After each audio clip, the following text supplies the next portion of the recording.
Hello दोस्तों, मैं सौरभ एक बार फिर आपके सामने आता हूँ। आज मैं आपको बताऊंगा जहांगीर के बारे में। लास्ट क्लास में हमने अकबर के बारे में पढ़ा था। उसके बाद हम बात करेंगे आज जहांगीर के बारे में, यानी कि मुगल एज में ही जहांगीर के बारे में बात करेंगे। दोस्तों, जहांगीर बेसिकली 1605 में गद्दी पर बैठा और 1627 तक वो रहा। ठीक है, उसके बाद अपन बात करते हैं, पॉइंट टू पॉइंट बात करेंगे फटाफट से। सबसे पहले हम बात करते हैं उसके जन्म के बारे में, बर्थ के बारे में। तो दोस्तों, जहांगीर का जन्म 1569 में फतेहपुर सीकरी में हुआ था और उसका पूरा नाम नूरुद्दीन मोहम्मद जहांगीर रखा गया था। ये बहुत इंपॉर्टेंट बात है, नूरुद्दीन मोहम्मद जहांगीर। दोस्तों, उसकी शादी मेहरुन्निसा, जिसे नूरजहां के नाम से जाना जाता है, बताऊंगा मैं नूरजहां क्यों। पहले हम बात करते हैं मेहरुन्निसा की, जो कि विधवा थी। कहा जाता है एक बंगाल में थे शेर अफगान, उनकी विधवा थी मेहरुन्निसा।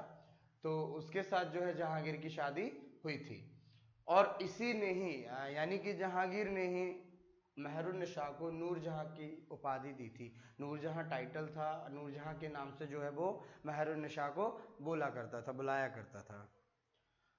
दोस्तों, जहांगीर के 5 लड़के थे: खुसरो, परवेज, शहरयार, खुर्रम। खुर्रम की हम बात करेंगे आगे। खुर्रम को ही शाहजहां के नाम से जाना जाता है। And then Jahandar. ये पांचों भाई थे, जिसमें कि राजगद्दी किसको मिली? शाहजहां को। आपको पता भी होगा जहांगीर के बाद कौन राजा बना था? शाहजहां, यानी कि खुर्रम। उसके बाद दोस्तों, जहांगीर, कहा जाता है कि जहांगीर के बारे में कि जहांगीर जो है न्यायप्रिय शासक रहा है, न्यायप्रिय शासक था। उसे न्याय के बारे में उसको जाना जाता है, न्याय से संबंधित सारे कामों में उसने जो है बहुत काफी काम किए। और जिसमें उसका जो इम्पोर्टेंट काम था जंजीर ए आदल, ये चेन ऑफ जस्टिस के नाम से जानी जाती है, यानी कि न्याय की जंजीर। कहा जाता है कि इसने जो है आगरा के फोर्ट में इसको लगवाया था ताकि कोई फरियादी आए और सीधा जो है जहांगीर तक पहुंच सके इस जंजीर के थ्रू। इसने शालीमार गार्डन का निर्माण करवाया श्रीनगर में। उसके बाद चूंकि ऐसा माना जाता है कि जो जहांगीर था वो आर्ट लवर था, वो आर्ट के डेवलपमेंट के लिए काफी प्रयास करता था, काफी काम करता था और सपोर्टर भी था।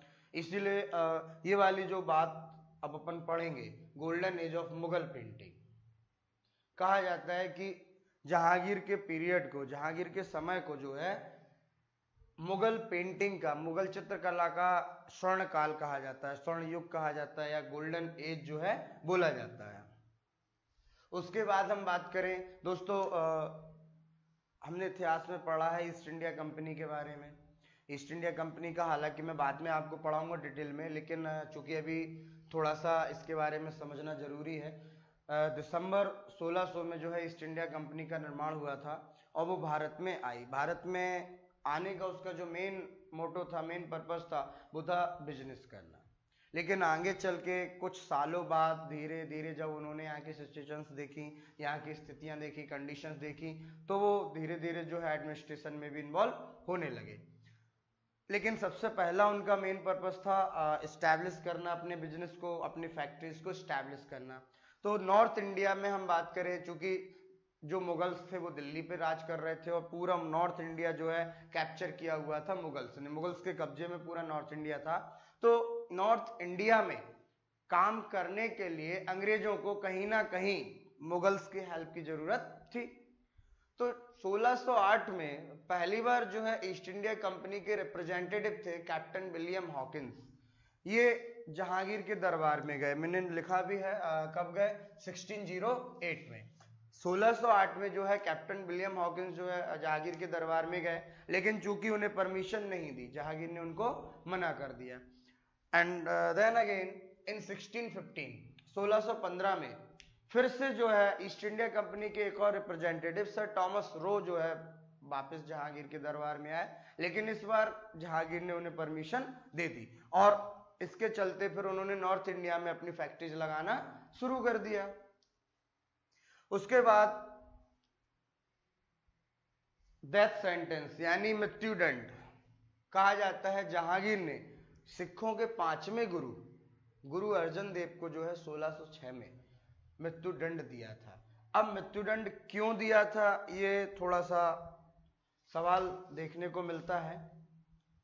तो दोस्तों जहांगीर के बच्चों की बात करें हम, जिसमें खुसरो का कहा जाता है कि गुरु अर्जन देव से जो है जान पहचान थी, रिश्ते थे, जिसके चलते जो है गुरु अर्जन देव ने खुसरो की मदद की थी और इसकी भनक जहांगीर को मिली। जहांगीर नहीं चाहता था कि खुसरो की मदद की जाए या कोई करे, तो गुरु अर्जन देव को उसने अरेस्ट करवाया और मृत्युदंड दिया।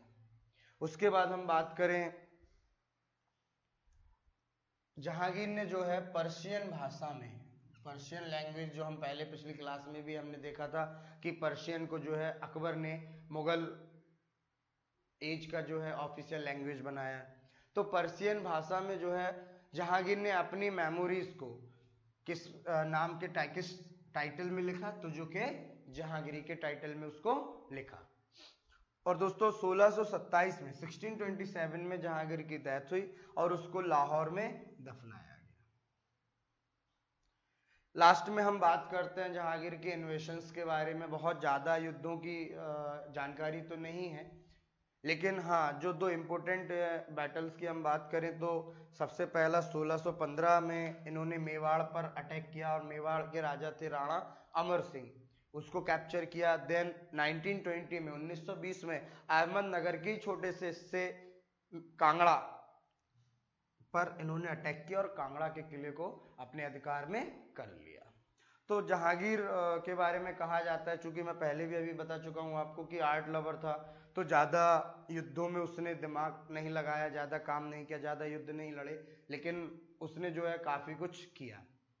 मेन जो था चेन ऑफ जस्टिस के बारे में उसे जाना जाता है, न्याय के लिए जाना जाता है।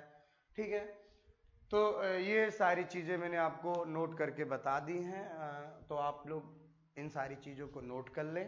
फिर हम आगे बात करेंगे आपसे, नेक्स्ट क्लास में हम बात करेंगे आपसे शाहजहां के बारे में। दोस्तों खुर्रम जिसका नाम शाहजहां है, इसके बारे में हम बात करेंगे और फिर आगे देखेंगे बाकी चीज़ें। ठीक है, तो आप लोग नोट करिए, ये बहुत ही इम्पोर्टेंट बातें हैं जो कि एग्जाम्स में पूछी जाती हैं और पॉइंट टू पॉइंट है सारी चीज़ें, तो आप नोट करें आराम से, आपके लिए ईजी होगा याद करना पढ़ना।